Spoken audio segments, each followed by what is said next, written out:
Hello and welcome back to Exothermic Plays Games. I'm Exothermic and the date today is Saturday, October 19th, 2024. I've been doing a countdown of my favorite video games of all time through each day of the year, and coming in at number 74 is Baldur's Gate: Dark Alliance.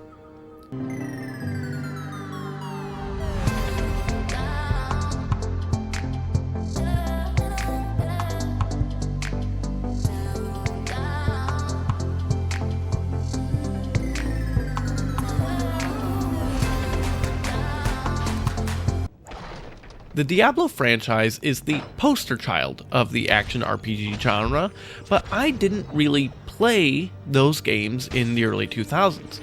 For starters, our computer might have been older than I was, and those games were strictly on PC.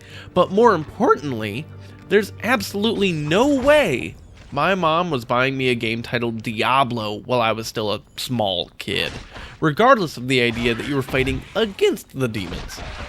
It wasn't until Diablo 3, and even years after I had already played that on PC, that the franchise came to consoles. But well before then, I had Dark Alliance. There is admittedly nowhere near the level of depth in Dark Alliance as there is in something like Diablo even just 2, which I ranked as my 143rd favorite game, and is purely, objectively speaking, almost certainly a better game than this one. But this one can be played with a controller, and it's got tons of nostalgia points racked up. So many.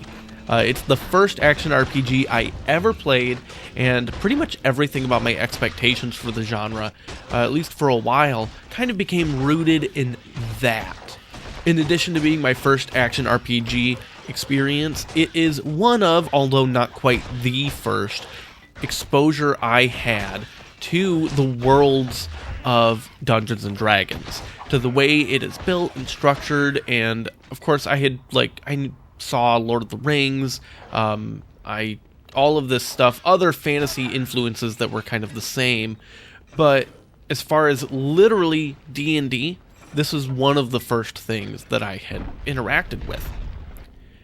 You play as one of 3 different characters with pretty different play styles. There's a dwarven fighter, elven sorceress, or human archer, and in true RPG fashion, you start off getting mugged and down on your luck, and things are looking real bad. You agree to help a tavern by killing a bunch of rats, and then suddenly find yourself in the middle of a conspiracy, culminating in killing the corrupt leader of an incredible fighting force hell-bent on the destruction of all, if not at least most, life in the world.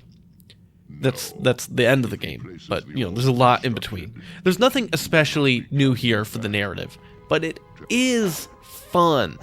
As you work on increasingly large-scale threats, you of course level up alongside them. You gain points equal to your previous level, so turning level 5 gives you 4 points, for example. Then you spend those points on different skills and traits, and each time you level that trait up, it costs more points to do it further.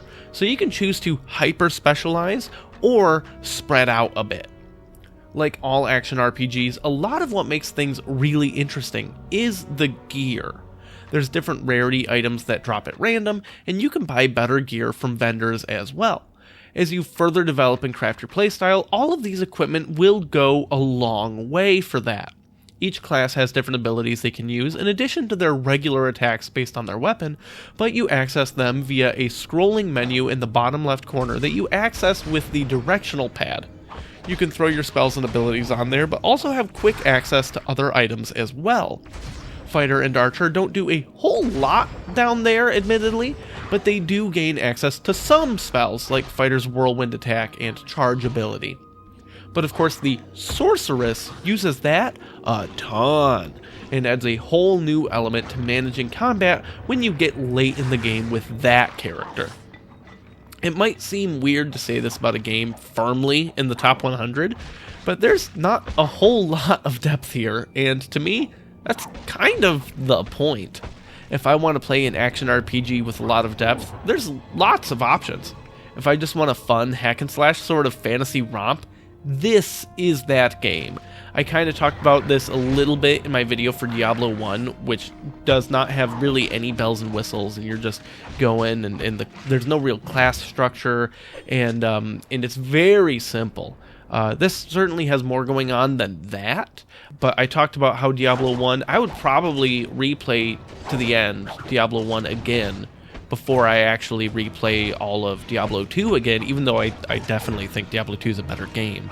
Because there is something interesting about that sort of lower level, simpler interaction with it, and this game does all of that, but much better.